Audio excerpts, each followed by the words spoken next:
Chapter 7 Let There Be Spaces.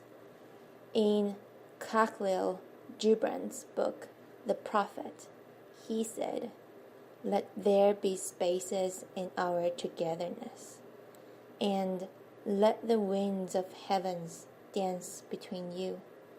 Love one another, but make not a bond of love. Let it rather be a moving sea between the shores of your souls. If your togetherness is not out of lust, your love is going to deepen every day.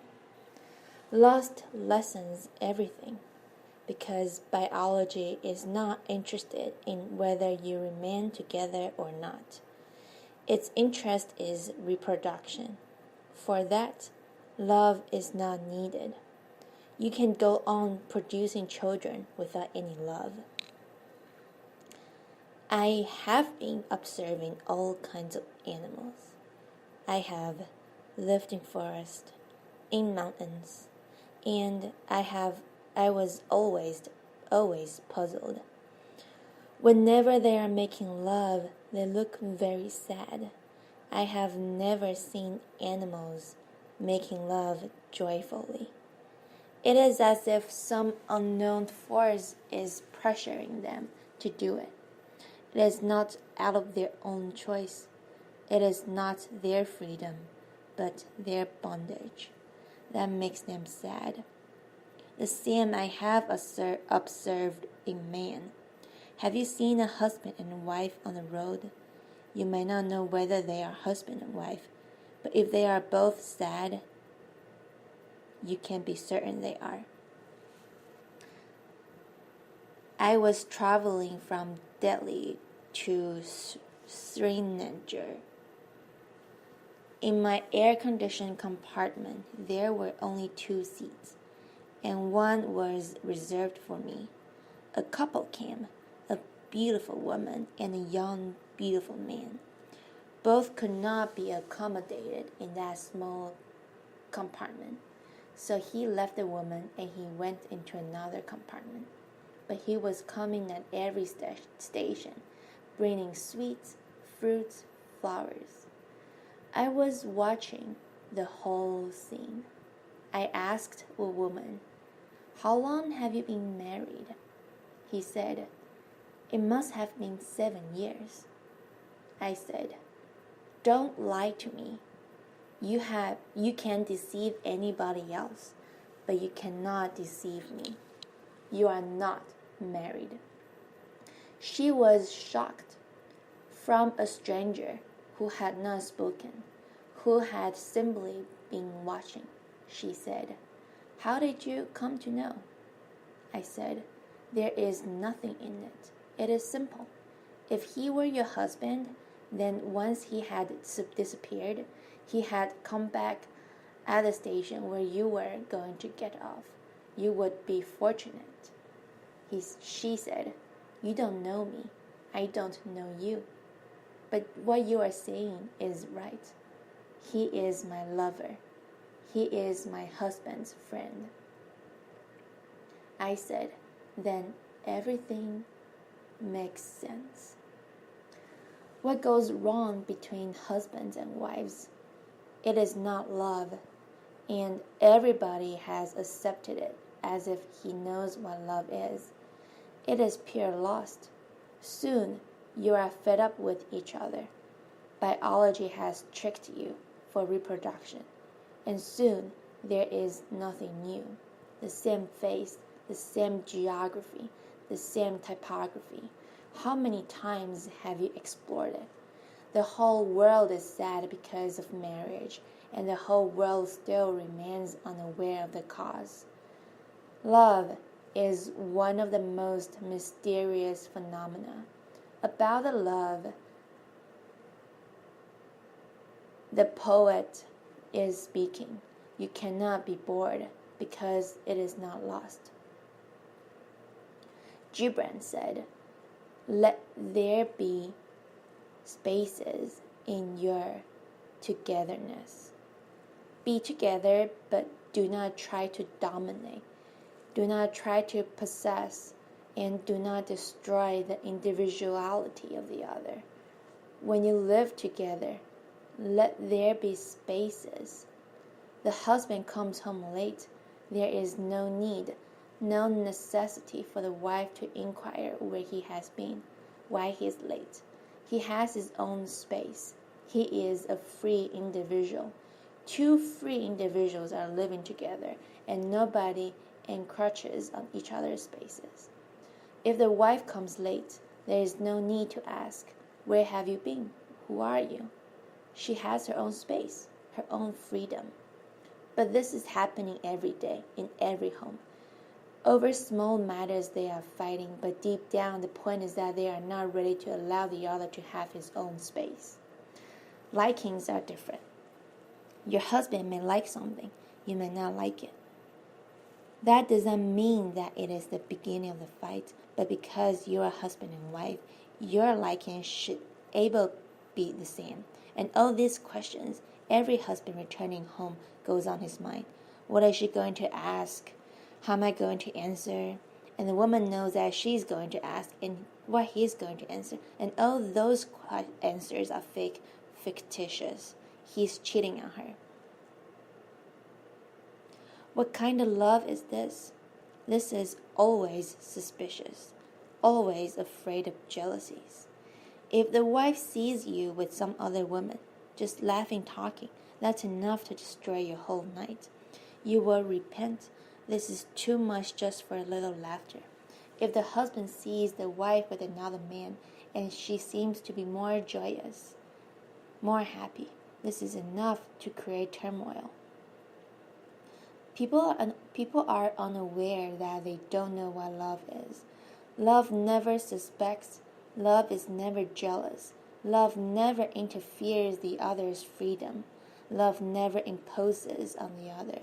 Love gives freedom. And the freedom is possible only if there is space in your togetherness. This is the beauty of Khalil Gibran. Tremendous insight. Love should not be happy to see that his woman. Love should be happy to see that his woman is happy with someone, because love wants his woman to be happy. Love wants the husband to be joyous.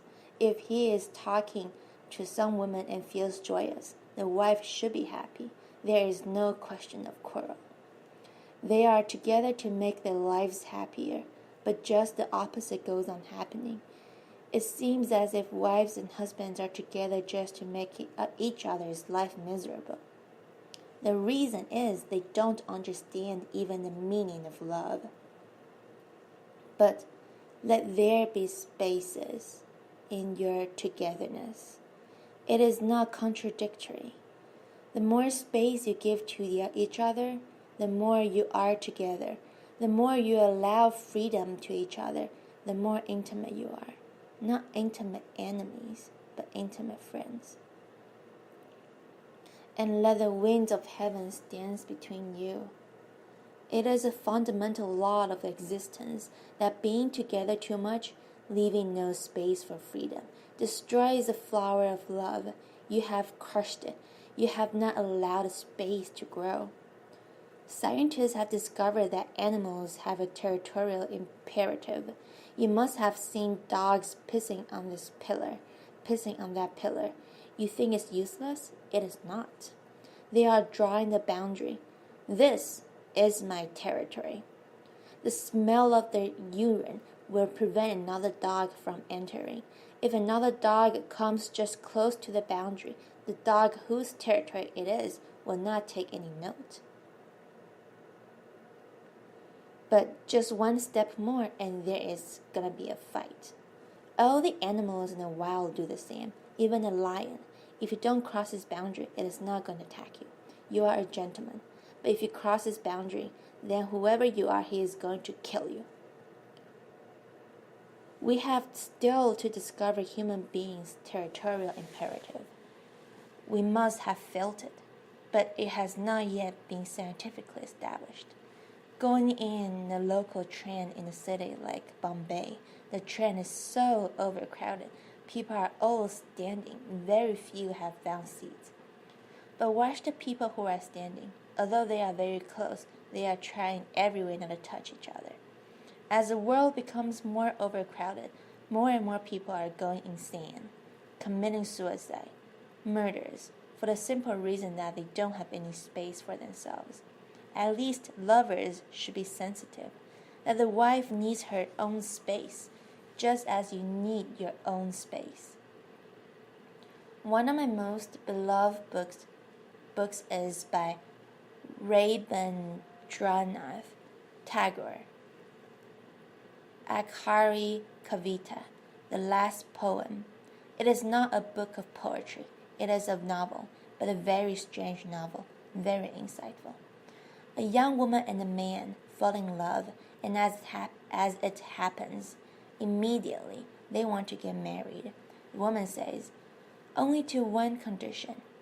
She is very cultured, very sophisticated, very rich. The man says, any condition is acceptable, but I cannot live without you. She said, first, listen to the condition, then think it over. It is not an ordinary condition.